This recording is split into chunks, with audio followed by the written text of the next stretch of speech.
बताइए, जब आपके पहले सोमनाथ चटर्जी जी थे तो उनको लोग मास्टर साहब बोलते थे कि अरे बाबा, अरे मास्टर साहब आ गए, क्योंकि वो सबको डांटते थे, किसी को भी समझते थे कि ऑब्वियसली सब उनकी रिस्पेक्ट भी करते थे, बहुत सीनियर संसद सदस्य रहे हैं। लेकिन उनकी परिभाषा होती थी सोमनाथ चटर्जी मतलब मास्टर साहब। उन्होंने बोला क्लास में बैठो तो सब क्लास में बैठेंगे, और अगर क्लास में हंगामा किया तो वो परेशान हो जाते थे और सबको खूब डांटते थे। आपकी परिभाषा लोग कैसे करें? लोग कहते कि मीरा कुमार बैठते ही सब चीज पे जैसे बोलते हैं ना, ठंडा पानी डाल देती है। मैं अपनी परिभाषा कैसे करूंगी? ये तो लोग करेंगे ना। नहीं, लोग बोलते हैं कि आपकी जो आवाज जो है वो बहुत सॉफ्ट है, आप लोगों को समझा सकती हैं, लेकिन डांट वांट नहीं सकती हैं। आप you have a very softer personality.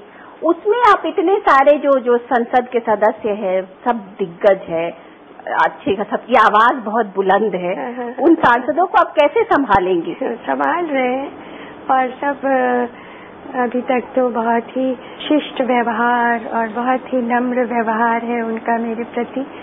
और जब मैं कुछ कहती हूँ तो वो मान भी लेते हैं, थोड़ा कभी कभी इधर उधर करते हैं, तो वो तो ठीक है। मैंने शुरू में ही आपको कहा कि हमारे जो प्रतिनिधि है, जन प्रतिनिधि, बहुत दबाव में रहते हैं, थोड़ा इधर उधर कर देते हैं, तो आई डोंट माइंड। जब आपने स्पीकर का पद संभाला तो काफी दिनों तक देखा कि तमाम सांसद जो है वो आपको सर कह दे रहे थे, उनको मैडम कहने में काफी दिक्कत हुई। मतलब ये पूरे परिवेश में आने में कि आपको वो एज रेफर करे एज मैडम, आपको लगता है कि वो मैडम कहें सर कहें कोई प्रॉब्लम नहीं है? पहले दिन कहा था, फिर एक दो दिन और कहा, अब तो मैडम कहने लगे हैं। मुझे बस इतना है कि आप चल जाना चाहिए। मेरा बॉटम लाइन वही है कि जिस काम के लिए वहाँ विभिन्न समस्याओं को देश के सामने जो बहुत से प्रश्न हैं उन पर चर्चा करने के लिए सब आए हैं, तो उस पर वो करें। आप जब स्पीकर बनी तो उसके बाद ये कहा गया कि सोमनाथ चटर्जी ने भी कहा कि जब आप फॉर्मली स्पीकर डिक्लेयर्ड हो गई हैं, चुन ली गई हैं, तो उसके बाद आपको कांग्रेस की सदस्यता से इस्तीफा दे देना चाहिए। आपका क्या व्यू है इस पर?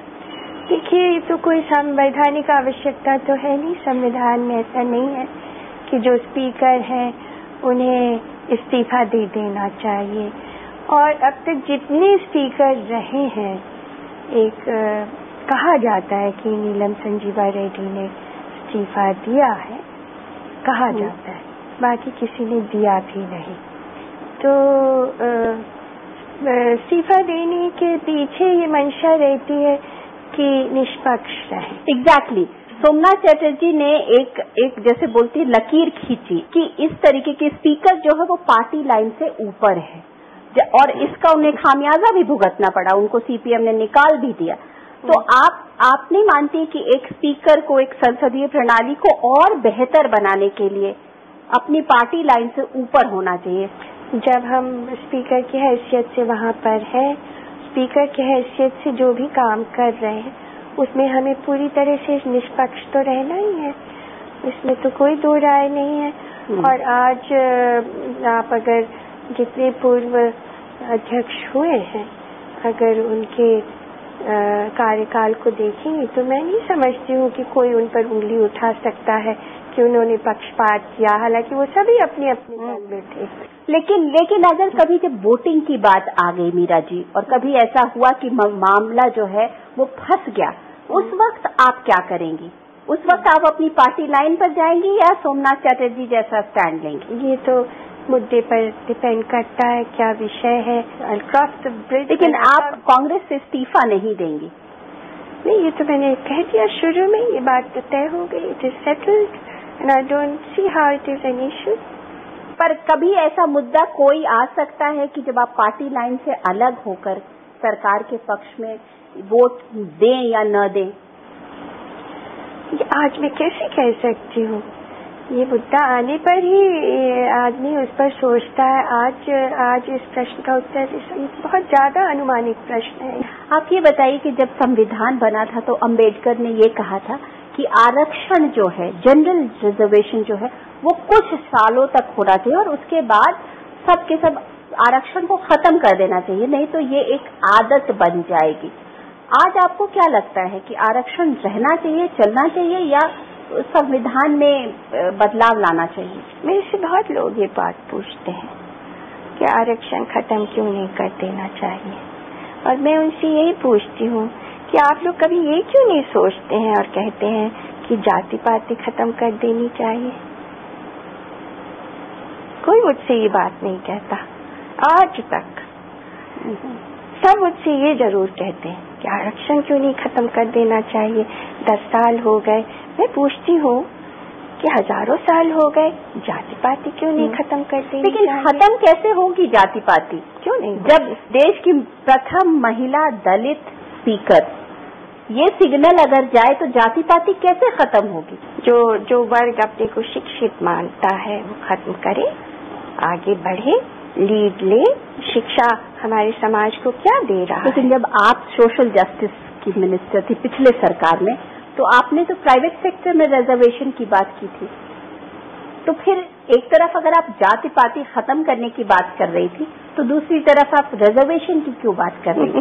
फिर आप वही आ गई। सबको रिजर्वेशन से बहुत एलर्जी है, किसी को जात पात से एलर्जी क्यों नहीं है, ये मैं पूछना चाह रही हूँ। जात पात से एलर्जी क्यों नहीं है? मैं रिजर्वेशन पे बात कर क्या है? What is the harm? You stand by it. If you cannot do away with the caste system, जो इस सामाजिक संरचना जो है, प्रथा है, उसके सबसे निचले पायदान पर है, उनके लिए क्या उपाय है बताइए? क्या कोई उपाय है उनके लिए? तो आप क्यों इस प्रथा को क्यों नहीं तोड़ने, इस पर कुठाराघात की बात क्यों नहीं की? नहीं, आप रिजर्वेशन की बात बिल्कुल सही करिए, लेकिन उसके साथ फिर ये भी होना चाहिए ना कि जो क्रीमी लेयर है, जिनको ऑलरेडी जिनकी फैमिली ने, जनरेशन ने जो रिजर्वेशन के कारण आगे बढ़ चुके हैं, उन्हें वो फिर उससे निकल जाना चाहिए, पर ऐसा होता तो नहीं है। एक हमारे समाज में जो है अपॉर्चुनिटीज बहुत कम है, खास करके नौकरी वगैरह की, इसलिए रिजर्वेशन के माध्यम से जो आ जाते हैं उनके प्रति बहुत ज्यादा रिजेंटमेंट है। रिजेंटमेंट को समाप्त भी करना चाहिए मन में, क्योंकि इस वर्ग के प्रति बहुत बहुत वर्षों तक अन्याय भी हुआ है। तो दादा भी, बाप भी, चाचा भी, सबको रिजर्वेशन मिले, उसके बाद बेटा को भी, पोता को भी रिजर्वेशन मिले। मैं इसकी बात कर रही हूँ। मैं ठीक बात, आपकी बात समझ रही हूँ कि ये बताइए कि कितनी पीढ़ियों तक इस समाज को, जो दलित समाज है, इसे प्रताड़ित किया गया? कितनी पीढ़ियों तक? क्या जवाब है आपका? कितनी पीढ़ियों तक इन्हें पांव के नीचे कुचला गया है? कुछ हिसाब है इसका? दूसरा हिसाब तो है, दोनों का हिसाब लगाइए और फिर बात किया जाए आगे। ये एक सोशल प्रॉब्लम है, छुआछूत एक सोशल प्रॉब्लम है। अमीर हो जाने पर भी उससे छुआछूत हो सकती है। It's a social problem. It should not be just summed up as an economic problem. अच्छा, ये बताइए मीरा जी कि जब आप पिछली दफा मिनिस्टर थी तो आपका एक पूरा एक मंत्री के नाते और सही एजेंडा था। आज एज स्पीकर के नाते आप क्या उस एजेंडे को कायम रखेंगी? कुछ लोगों को भ्रम है। आपने बहुत अच्छा, बहुत ही अच्छा, मैं आपको साधुवाद देती हूँ, आपने इतना अच्छा प्रश्न पूछा। मैं चाह रही थी इसे क्लियर कर दूं कि इस देश में आज तक जितनी सामाजिक क्रांति आई है, सामाजिक बदलाव आया है, वो लोकसभा के माध्यम से आया है। इसलिए अगर मैं लोकसभा में इस पद पर हूँ तो मेरा एजेंडा खत्म नहीं होता है, उसको और मजबूती मिलती है। To watch more, log on to www.news24online.com.